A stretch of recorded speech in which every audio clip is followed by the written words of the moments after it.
Let me see.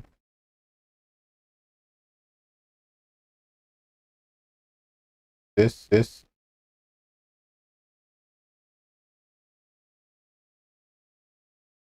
See whether we're live, right?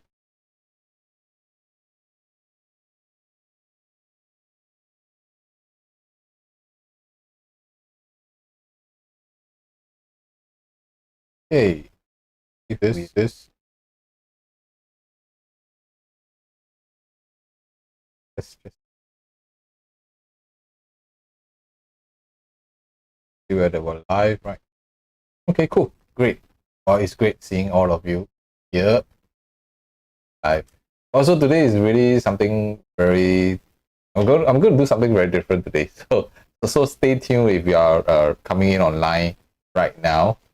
I just want to make sure that other as well. Okay, great. All right, so if you can hear me and see me, maybe you can just type in the chat or just comment it on the bottom so that at least I know that, hey, you guys are coming in here right now.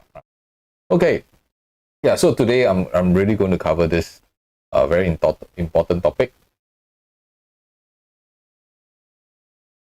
First, right, so by the end of this video, right, you will know exactly what to look out for, you know, where the specifics you should be moving forward to, which are the area you want to focus on for the next 3 to 5 years, kind of to grow your property value lah.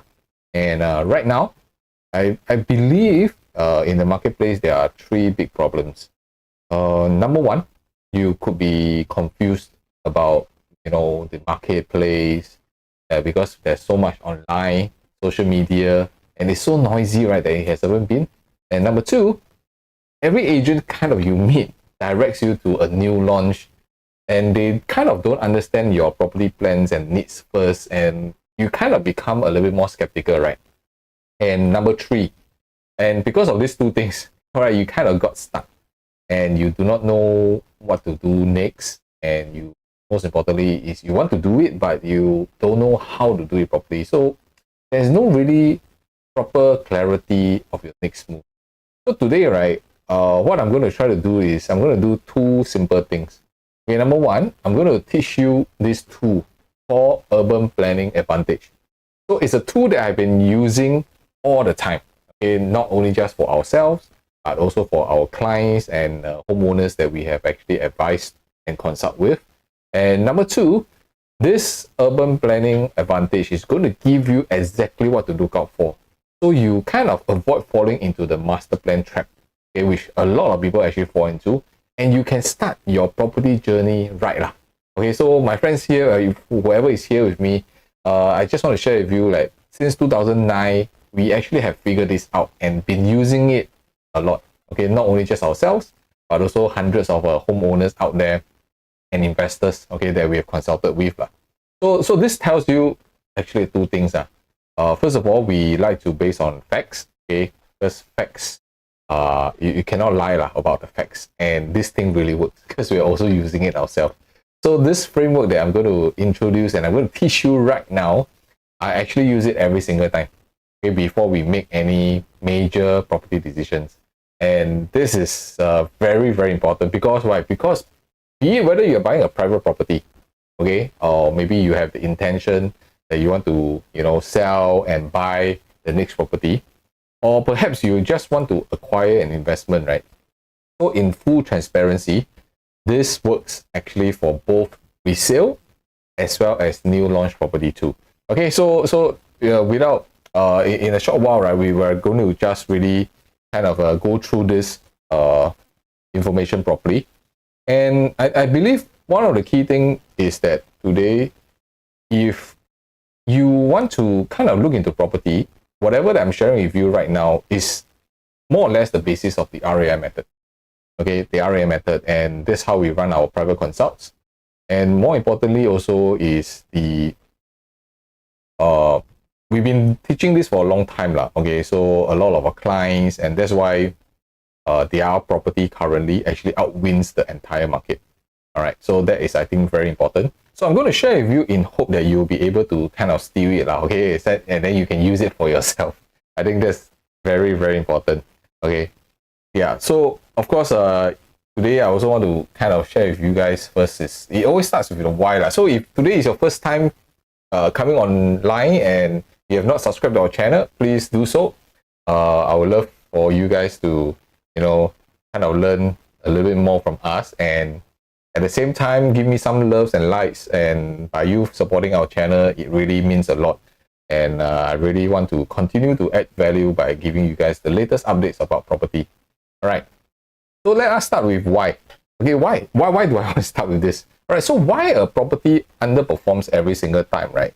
And sometimes you just wonder, hey, how come my property, when compared to others, the growth is not as quick? Okay, so let us first of all face the facts. So first of all, you definitely a place for your family. Okay, so that's a fact.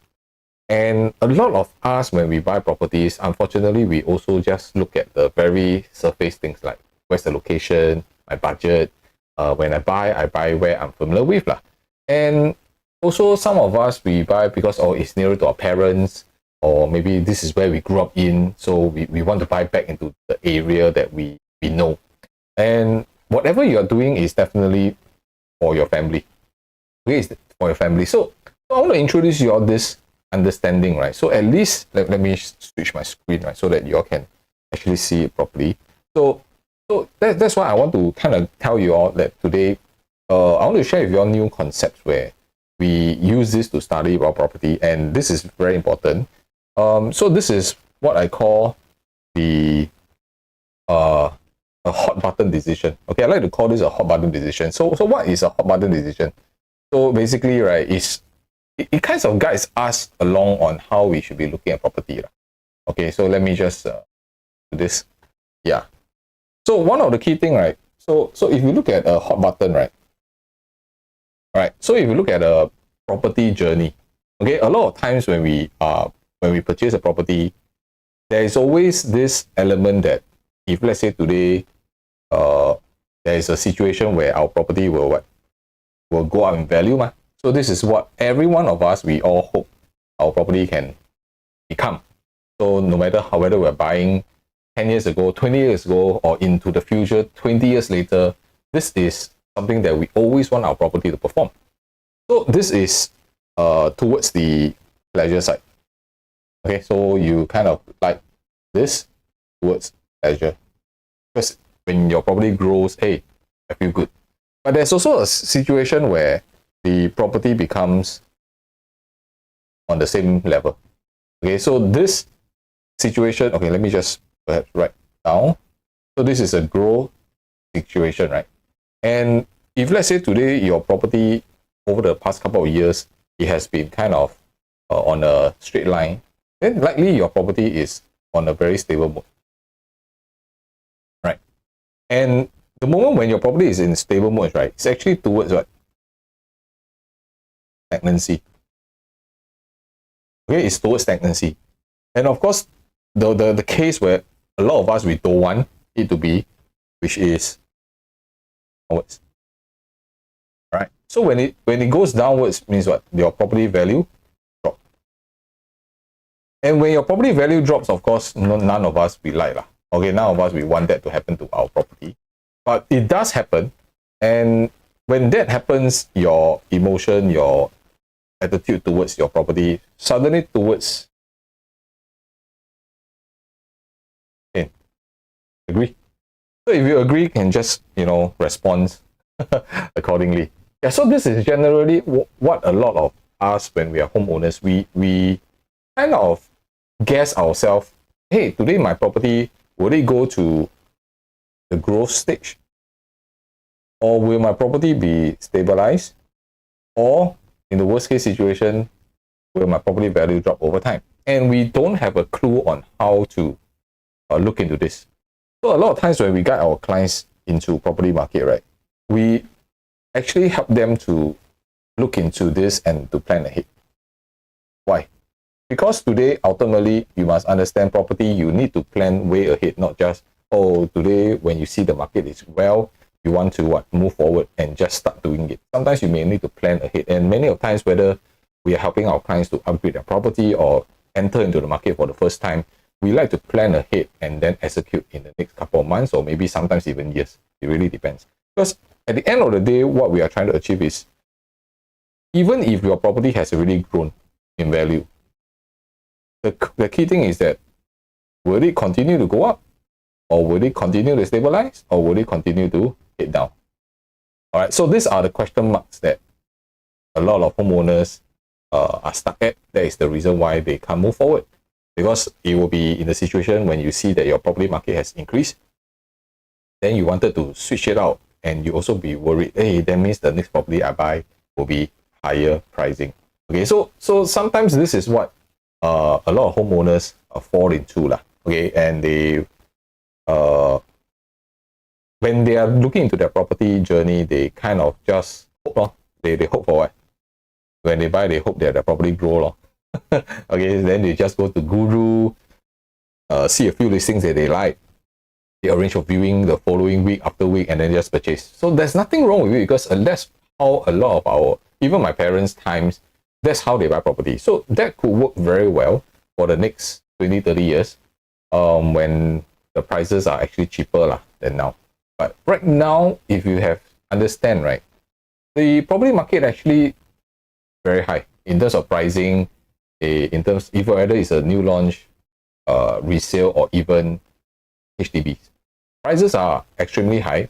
So with this kind of high prices environment, right, if you're still counting on your own gut feel, like, oh, let me guess, and I think this will work, right, I think you're going to be facing a huge trouble and a huge problem. Okay, because if you are doing your property based on that, then very likely you will be in this kind of situation, because you are unable to project how your property is going to perform. You are basing on your gut feel, your guessing approach to purchase property, right? So which is why I want to do this video today, is really to give you the insights of how we actually look at property, and potentially from there you can understand how this is going to be. Okay, so this is very important. And just always remember, if let's say today we are in this kind of situation, the moment you ink the purchase, it's easily another 5 to 10 years, correct? And my friend, we don't have many 10 years to wait for another chance. We also don't have that situation where we can go back in time to undo what we have done. So that will make us lost time, if you ask me. So sometimes when we are looking at property, we cannot just look at it from a, oh, this is so easy, let me just buy based on that situation, right? Yeah, so that's the reason why when today, if you're in the if you realize that your property is in a stabilizing mode, okay, or maybe it's underperforming, or from a pricing perspective, you may want to kind of understand a little bit better what happened to your property. Okay, so today, if let's say today you are in number 1 and number 2 situation where it's stabilized and is underperforming, right? What will you do actually? What will you do? So because these are the two problems that usually we saw, and because of a lot of homeowners, when the property is facing this kind of situation, they couldn't decide on what to do next, and they use a lot of invalid research, non-basis headlines to kind of scare themselves, and when they listen to others, they also kanchong like, hey, should I do this or not? All right, so remember, property decision is never done by second guessing. Okay, so this framework that I'm going to really share with you later on, okay, what I'm going to share with you later on is one of the easiest way to have a clearer overview of where your direction is. All right, so that's what I'm going to kind of share with you all a little bit more. All right, so more importantly is today, besides sharing with you guys why we are doing this in the first place, I want you all to kind of understand that today you're not just a homeowner. Okay, you are not just an investor. You need to see yourself as a home investor together, because we are looking at both our comfort needs and wants. At the same time, we are also looking at how we want our property to grow in value. So unless you're telling me, hey, you don't need to bother about the value, right? But it's quite impossible. All right, it's quite impossible on that aspect. Okay, so we want to look at ourselves as a home investor. And today we are specifically looking into the master plan. And I think this is very crucial.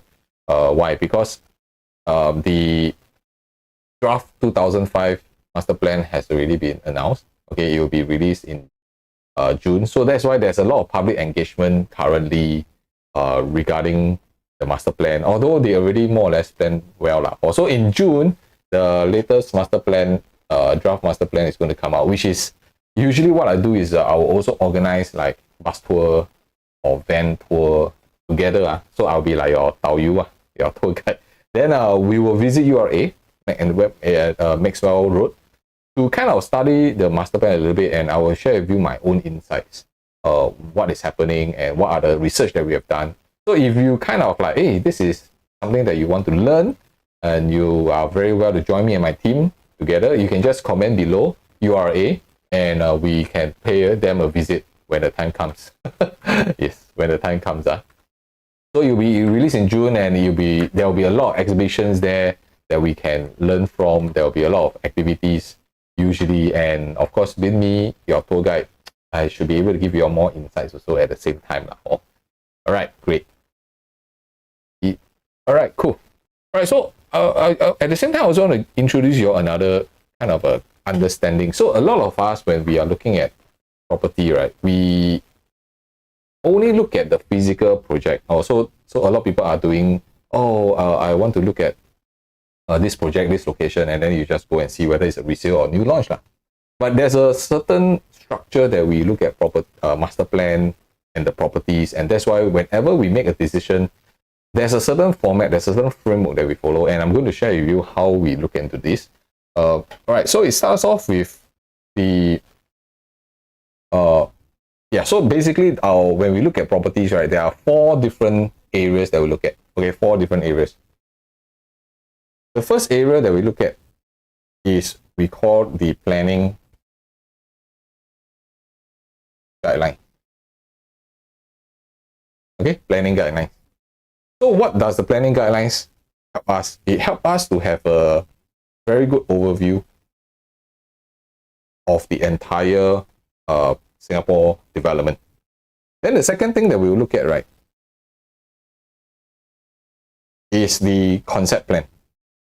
So for the many of you who don't know what is a concept plan, okay, concept plan is a longer kind of projection. All right, so it's a strategic land use approach, and this plan basically guides us where the development is going to be over the next 40 to 50 years.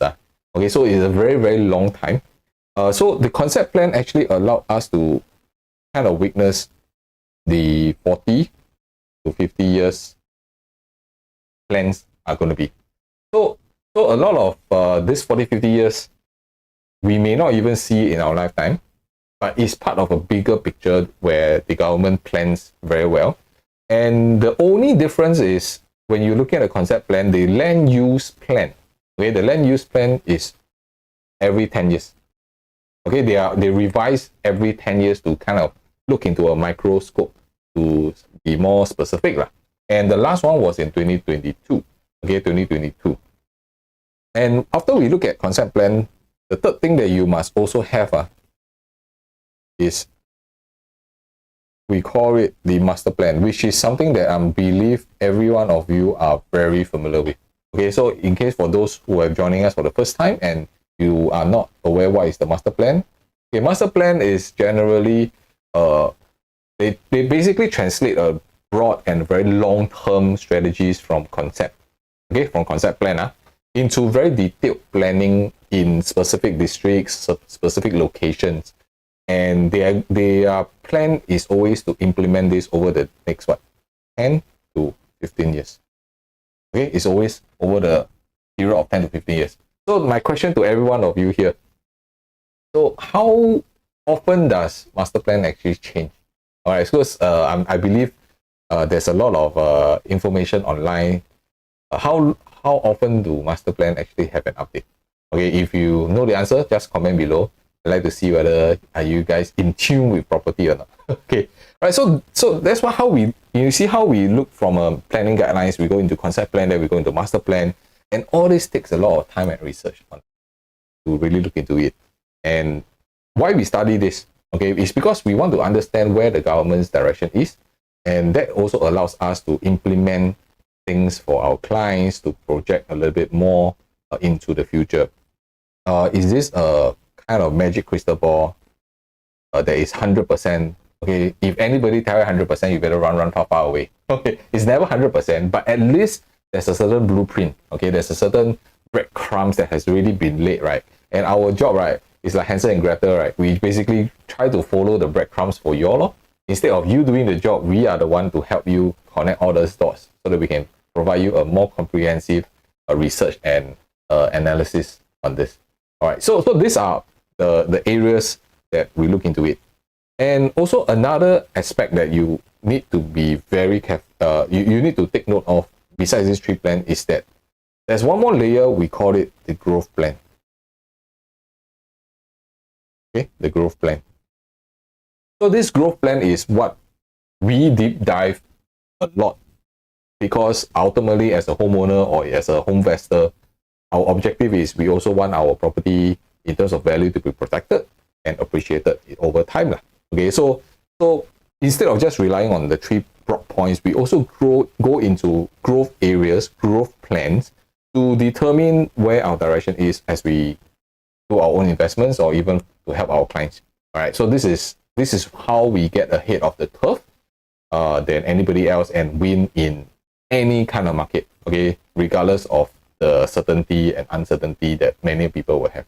Yeah, so this is how we look into the 4 aspects, and I'm going to dive in a little bit more into giving you all a little bit of history also lah, or it's like social studies. Okay, social studies. So I want to kind of share with you guys a little bit of, hey, today based on the concept plan, wow, this one very old school, or 1971 concept plan. Also, if you can see this, the Jurong Island side was still in all the 5 to 6 islands. Also, this is the way in the 70s concept plan, and even since then they already envisioned Jurong side. Okay, Jurong Town Corporation will take over as we know today, and all the industrial heavy industries are going to be on the western tip. And then of course you will have the Paya Lebar International Airport in the past. Of course, this has been getting a lot of news recently. Okay, later on I will touch on a little bit more in terms of the stories and what we have researched on. Also, they have actually already envisioned that they will actually have a Changi airport. Okay, but it was not in the plan so fast. Also, remember, concept plan always takes many years.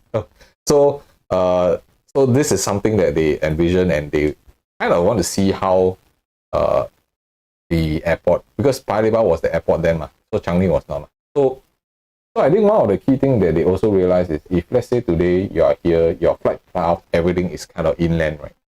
And I think that's also a reason why they started to do Changi Airport at the corner, so that it's easier for flights to go in and out. Not you'll be like some of our friends who are in Congo, Sengkang, Hougang, they keep hearing all the planes currently.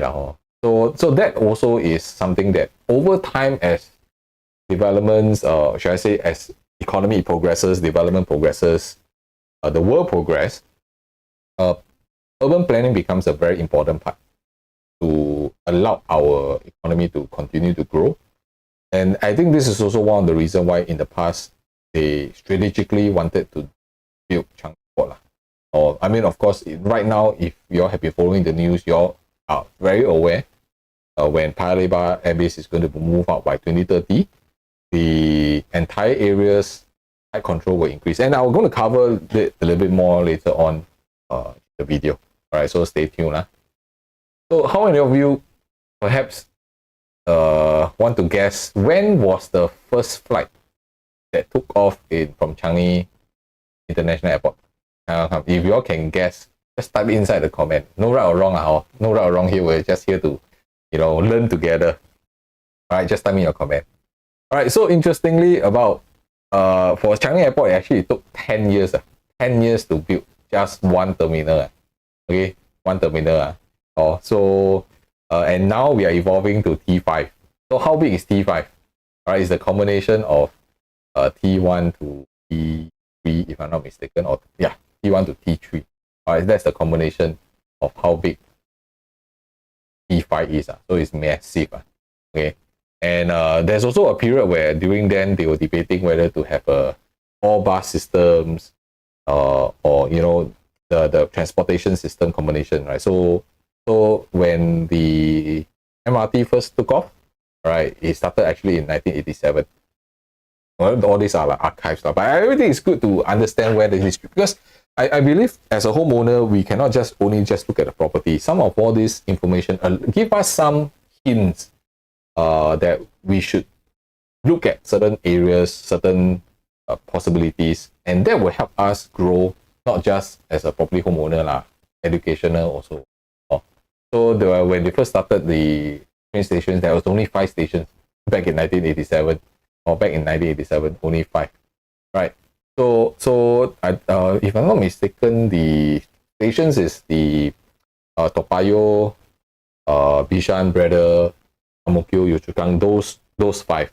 Okay, yeah. So this is kind of a travel back in time. So if let's say today, whatever you're going through, it's kind of interesting, but remember to just subscribe to the channel and also like the video so that we can continue to push out very interesting content. So stay on with me, because there's a lot more 2025 master plan decisions that I believe can help every one of us as a homeowner to determine. And of course, we don't just study the concept plan, master plan, the planning guidelines, and growth areas just based on guessing. All right, we have a certain framework that we have been using to guide our clients in, and I'm going to share with you all what is this. All right, so this is the urban planning advantage that we adopt for our clients and ourselves, and this is how typically we look at property. All right, so let me share with you all a little bit more on this.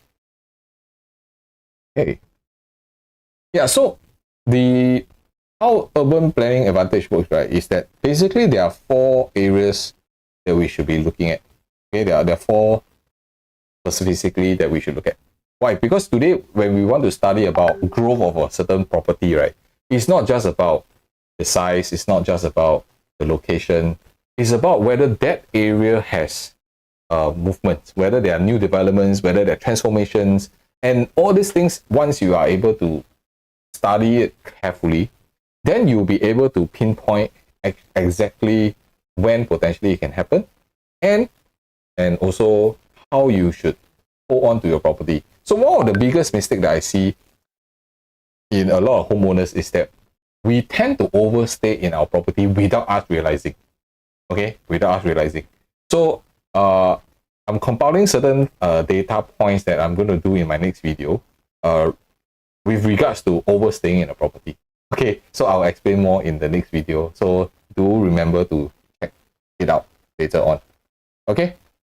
Yeah, so coming back to this, there are basically 4 phases. 4 phases of before you decide on the path of property purchase or your investments. Okay, the first thing that we want to take note of is the announcement phase. Okay, the announcement phase. So announcement phase, right, is where they will basically give you information, or this is what we're going to do.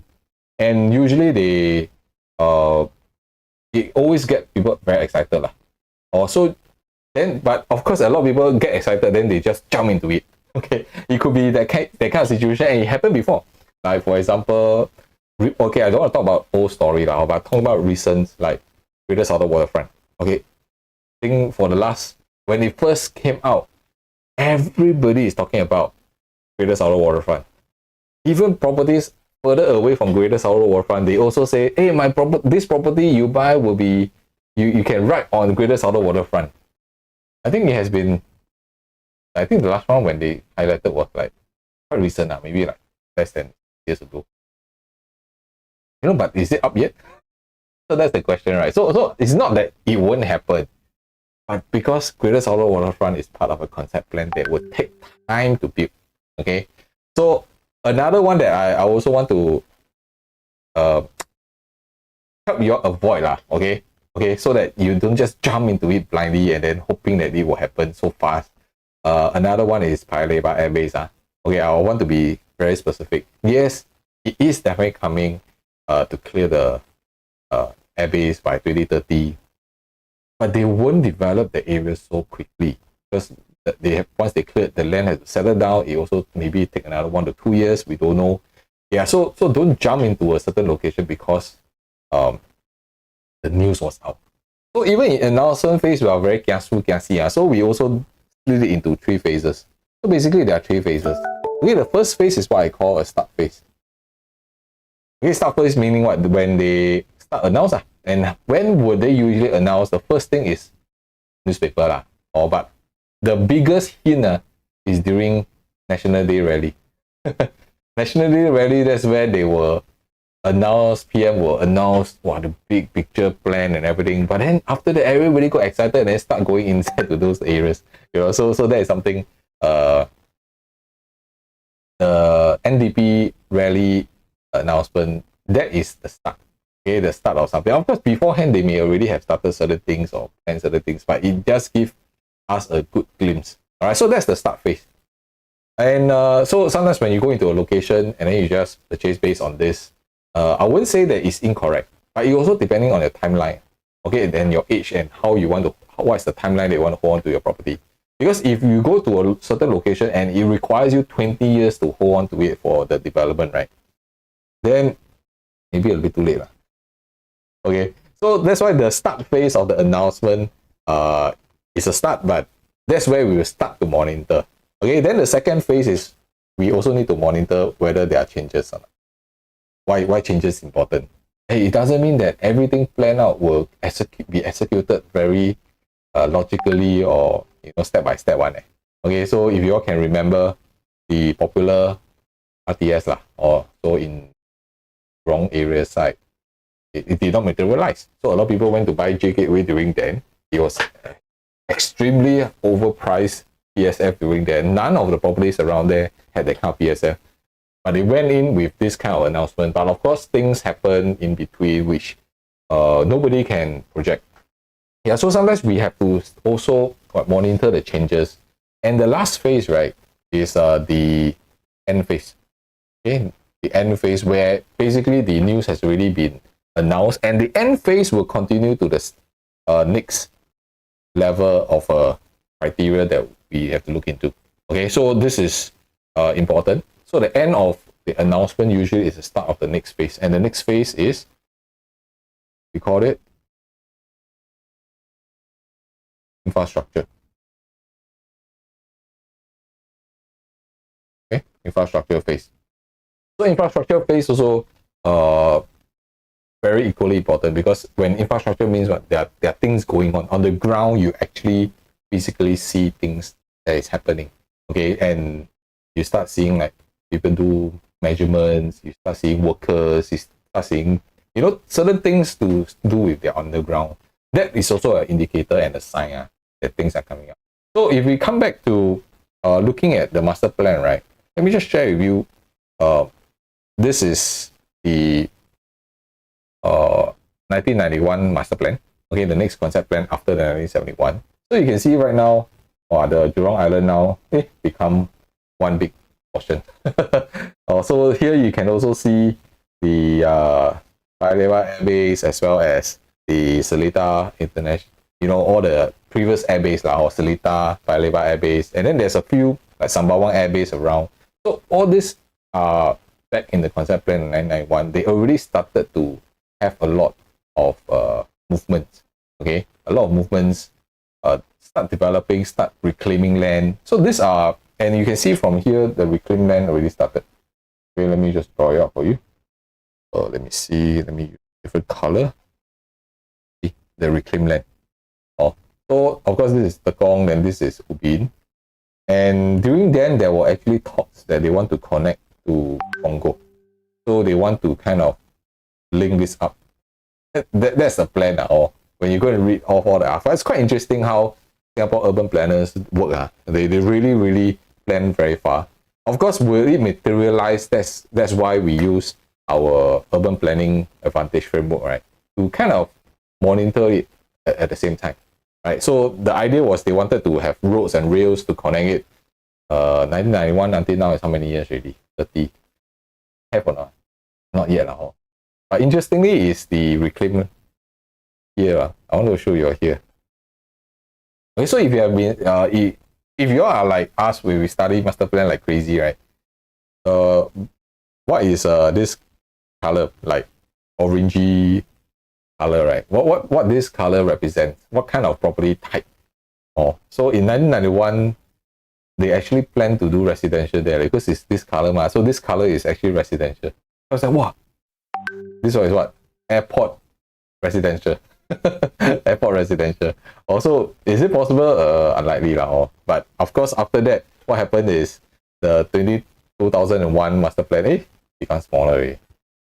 So you can see it's no longer residential lah, but there's still a certain area that they want to make it as residential. But how are they going to do it? We don't know.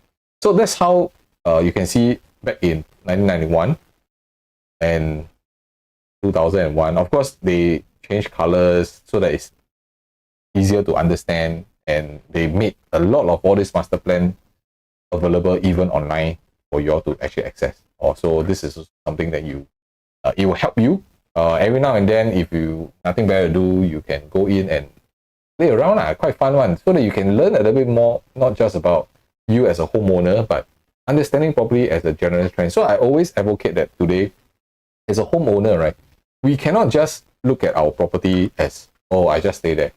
It's the biggest ticket item. You really need to kind of know what is happening, or at least be aware of the prices of the market. So when it comes that you need to make any certain decisions, right, you are knowledgeable enough that nobody out there can bluff. Or if not, you can always follow this channel every single week, because every single week I push out new content. Okay, I do my very best. So recently very busy. Really very busy. Okay, so I do my very best. So if you know that, hey, maybe there are certain topics that you want to kind of understand, or you have doubts about, hey, share with us so that we can prepare the information and give you all the insights. Okay, so this is important. All right, so one of the key things, concept plan, our master plan, all this plays a very huge part in our planning and development. Why? Is because of the population situation in Singapore. All right, so as you all know that we are actually gearing up to 6.5 to 6.9 million. That is the target by 2030. And right now, we are already hitting the highest in 2023 after COVID, right? The numbers are already 5.92 and then 6.04 back in 2024. Okay, so you can see from the population perspective, when we have more population, what does it mean? It means that today we need to have more space. If we don't have more space, they have to reclaim land. And the third way is what? They need to what? Play masak. Okay, merry-go-round. Okay, demolish the old one or en bloc the old one to clear for the new properties. Some of the older HDBs, clear it out so that they can rejuvenate. So this is how Singapore has always been doing, because we have a very limited land. It's quite impossible for us to build everything like 50 stories or so. But of course, if you really go and look into Singapore master plan and concept plan, actually we have a lot of land. Or just the government don't want to release. Or because land is very precious. If every single land also sell the developer. Also, I always enjoy looking at how they do urban planning and how they move things around.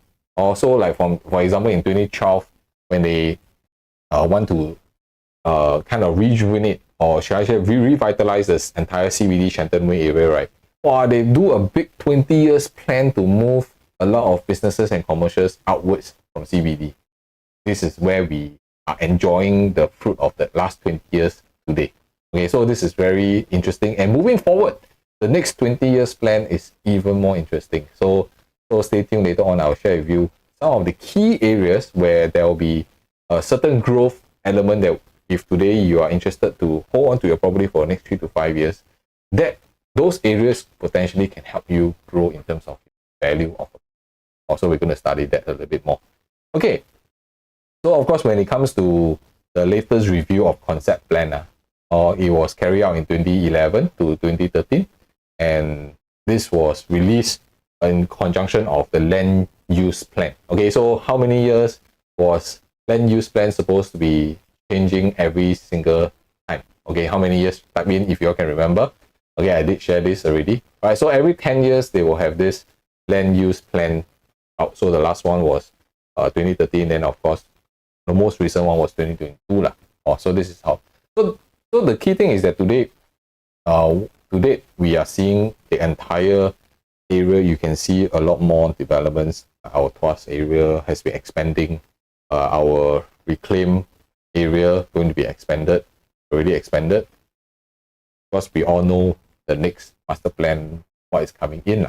So that's why it's very exciting to see how things grow. And I will explain to you a little bit more about the 2025 master plan. What are the key things to look out for? Okay.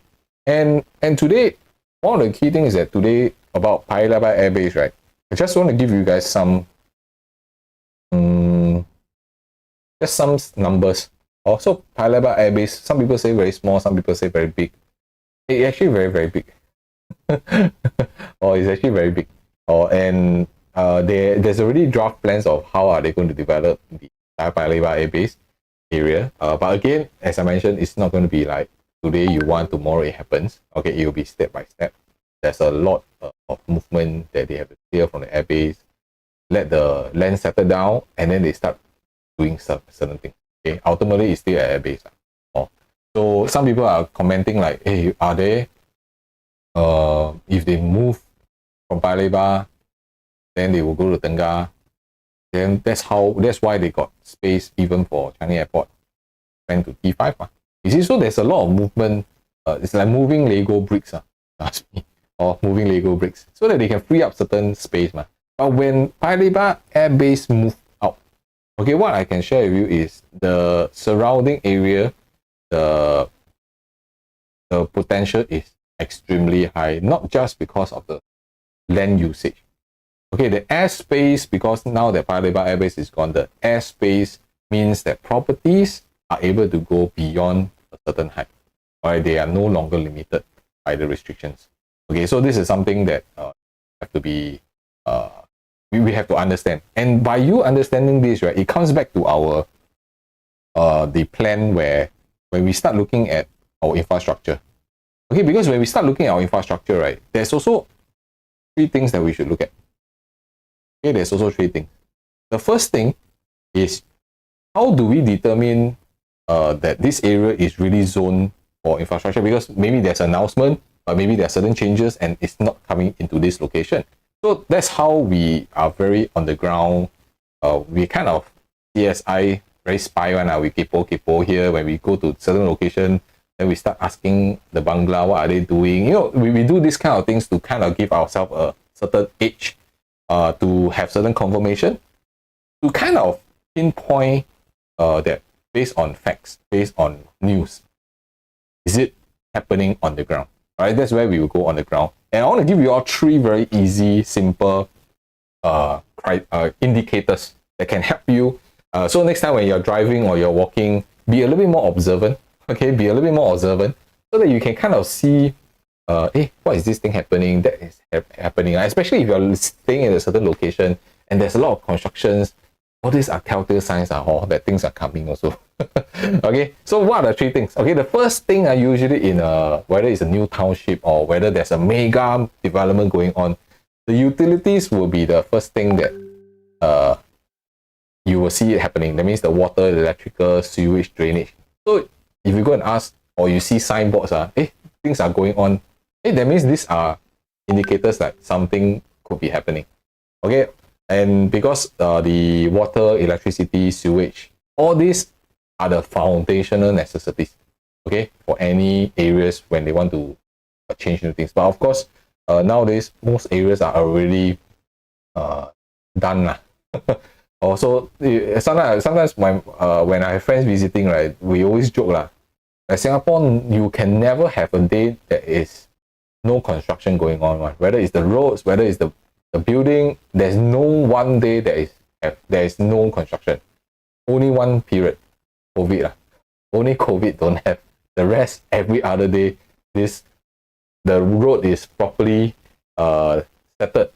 well, they will want to dig it up and do something else, or the other side also. So this is what we always been seeing. Okay, then the second thing that we also want to be a little bit more mindful of is relocation. This is also a very big, what they call telltale sign. Or so if you have power plants, for example, certain commercial buildings that has been there for ages, but suddenly you got news that they're relocating, or maybe there's a building that is held by a very long time business, and then suddenly they either sell the property away or they are relocating to another location. So these are also telltale signs to tell us that, hey, something major is moving. One classic example is the food center at Beauty World. Okay, I mean, I'm using very recent case studies now. Yeah, the Beauty World hawker center with the market and everything, they got notice to actually shift to a temporary one. So just nice, one of my client actually supplies all the ornaments, not on all the yu la, soya sauce, all these things to them, right? So actually 1 year ago, the hawkers already got all this information. so just nice, because through this conversation, I get to know. Then I go and CSI again. He go and verify. Hey, really? You're going to move? Where are you going to move to know? You know what is going to happen? So then that's how we started to see Beauty World transformation coming way before a lot of people. All right. So that's also the time. Later on, I will share with you some case studies of what we did during then and how we have actually helped our clients to pinpoint on where the location go. Yeah. So relocation is also a very big hint, okay, to make way for future developments. And the third one, right, transportation. What happened? Transportations. Okay, transportation. So we're talking about roads, expressway, all this. When you see things going on, you know it's big. And if this one you also don't know, then something is wrong, because you should see one, or even for MRT. So how many of you don't know where Thomson East Coast Line is? How many of you don't know where the stations of Cross Island Line is? So if you don't know, please reach out. I can guide you and show you what is happening a little bit more. Okay, so are you guys learning something so far? All right. So most homeowners don't monitor all this. Okay, they don't monitor all these details because why? It's a lot of work. All right, it's a lot of work to actually do this, and because you have no time, and sometimes when you're looking at property, hey, I just want to buy a property. Like, why do I need to look into this so much? Because all these are part of our job scope. Okay, our work.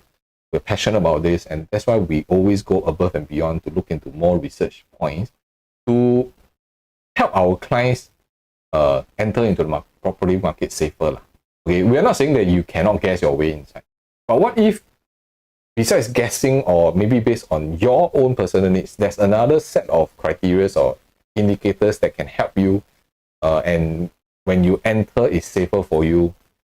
Why not Or it's you want to be safer than not always. So that's why I always share that if let's say today, when we are entering the property market, we want to be a little bit more specific. We also want to spend some time in the research. I think this will help, and in the next couple of years, then you will be able to see the fruit of your labor or your research work and the time that you spend. Okay? So today, whenever we are start looking at master plan, remember, or even any properties that you're looking at, don't always look for last minute. Let's say you intend to do something next to 3 years, you have to start now. Okay, a lot of your work you have to start now to plan this entire the urban planning advantage to you. Okay, so you need to start doing it so that you can start plotting them accordingly.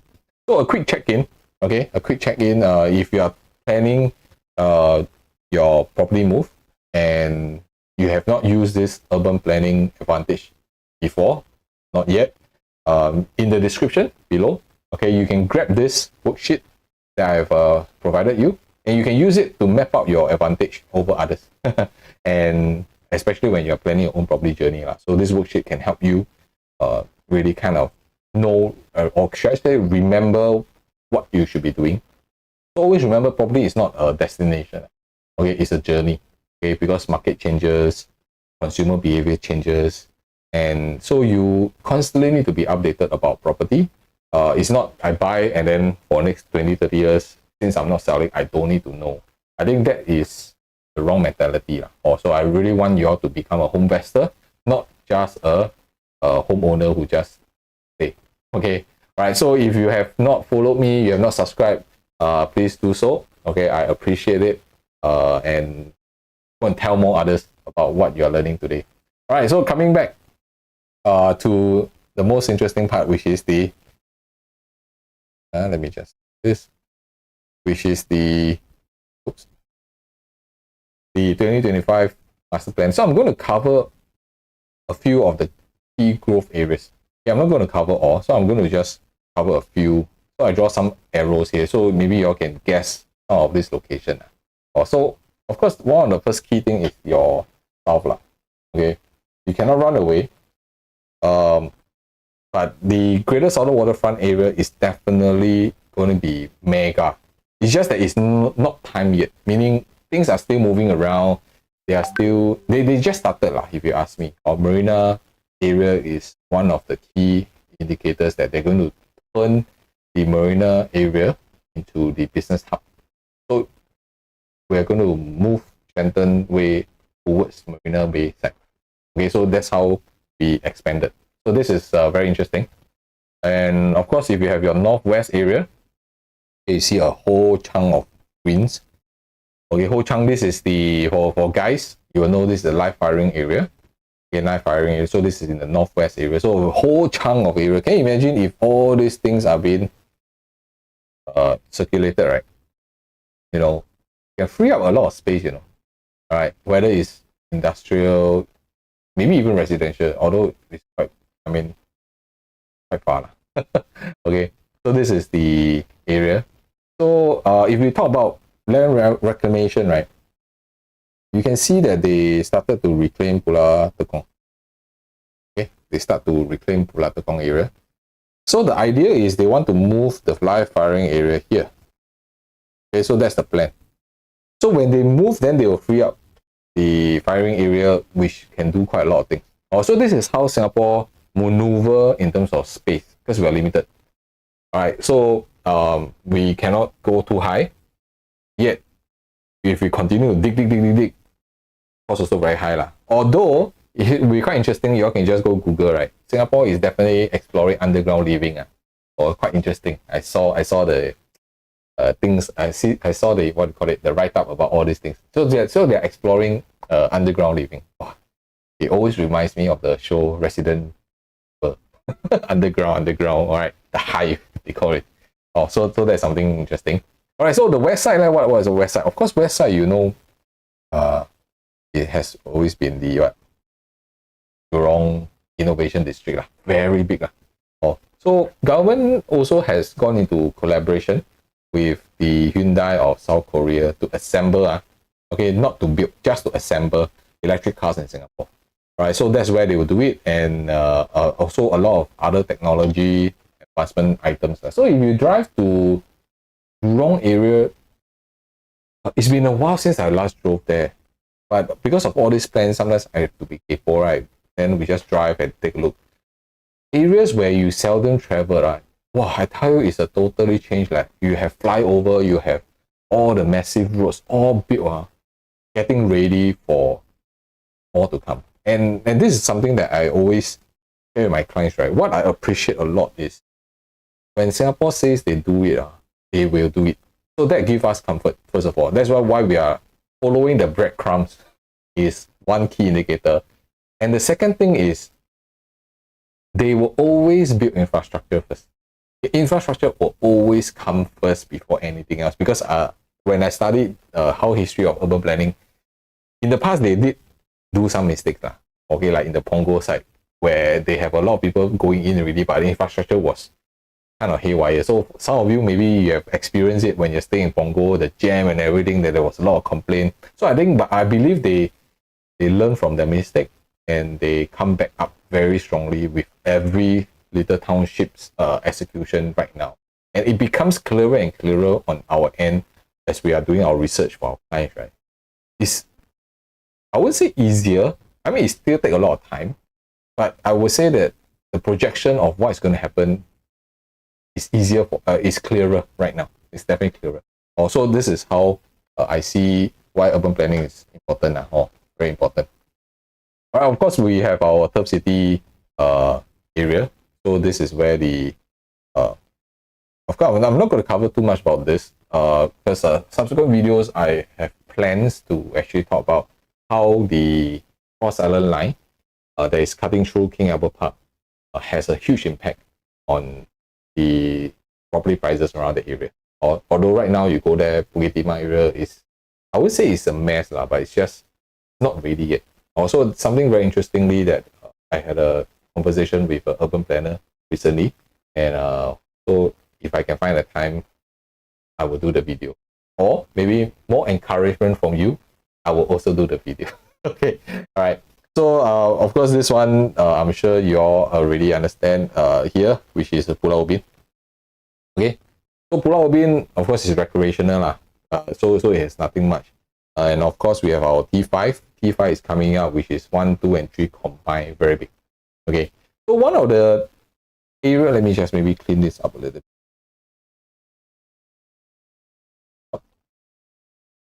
Yeah, let me just do this. All right.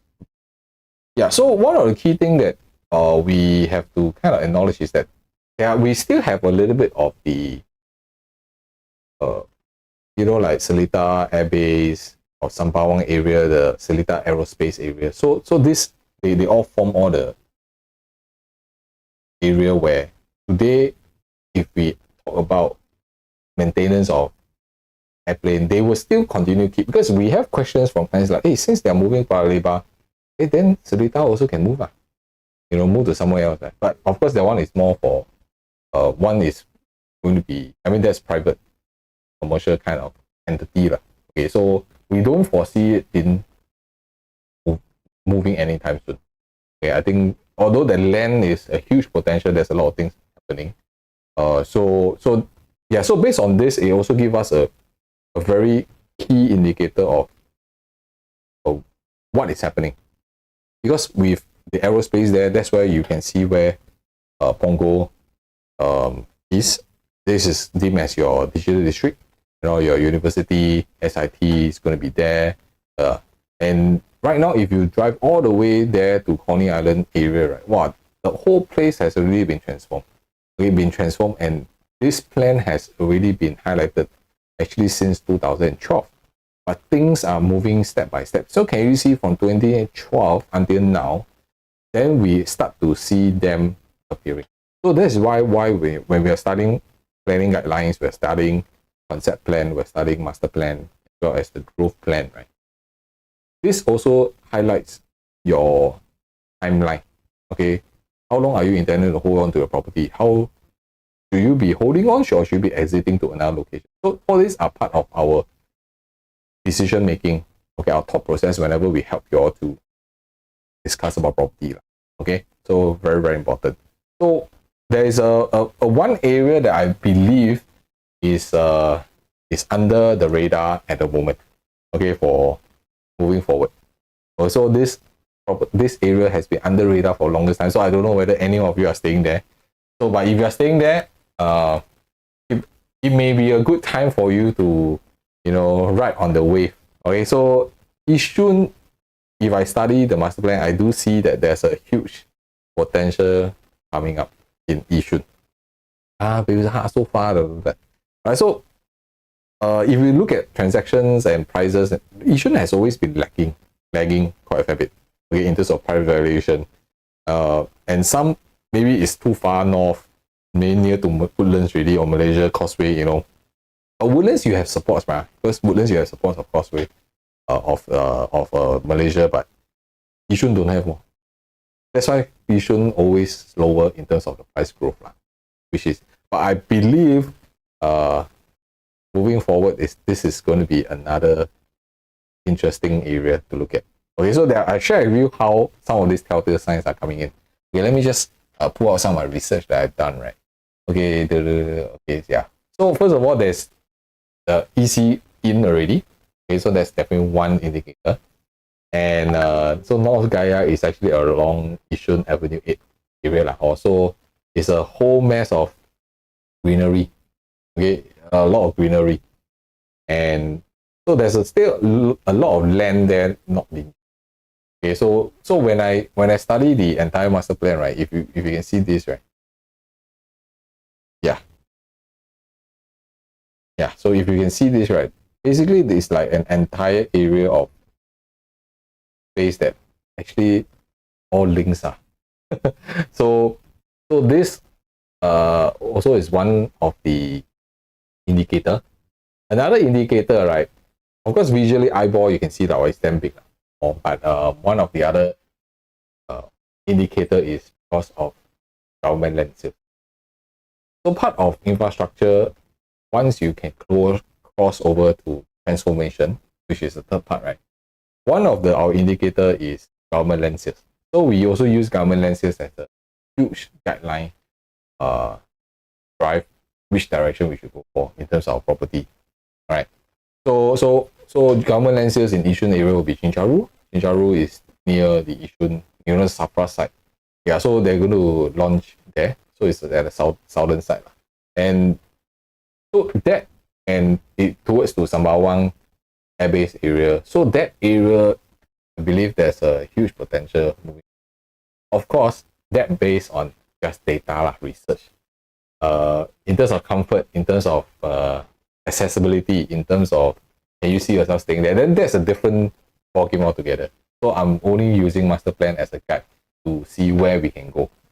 Okay, as a and this is also one of the reasons why the North-South corridor has been built. Okay, there's no purpose for Singapore to pump in so many $billion just to build an underground highway, right?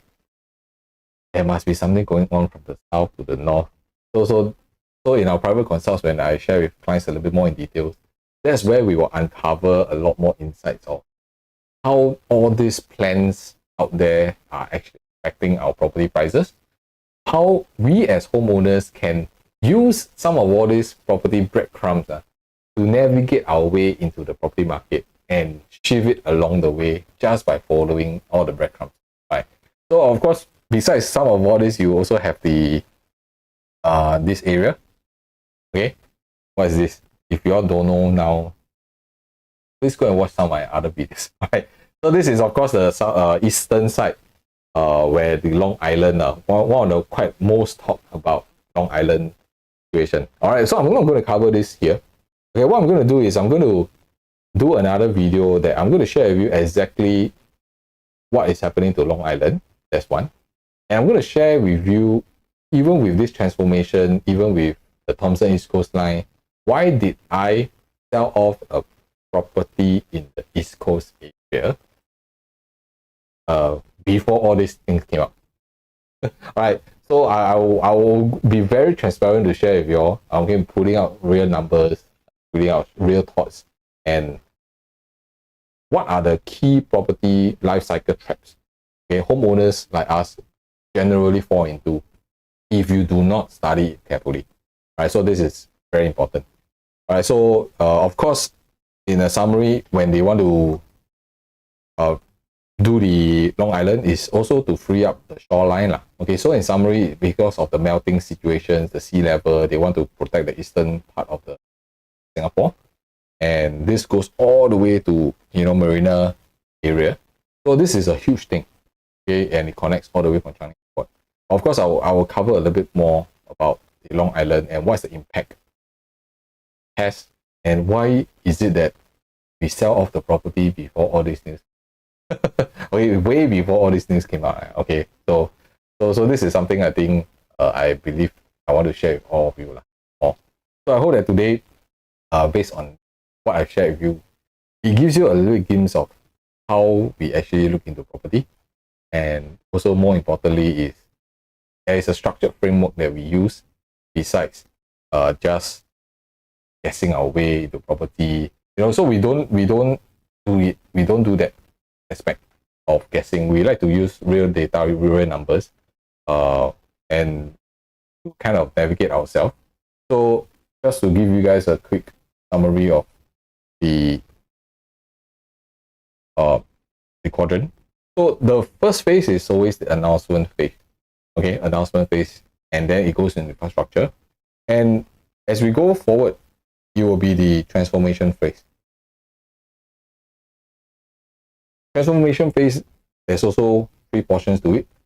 All right, and this is where we will even deep dive into which locations, based on timeline, based on effectiveness, how long should we be holding on to that property for, and we zone it into certain location.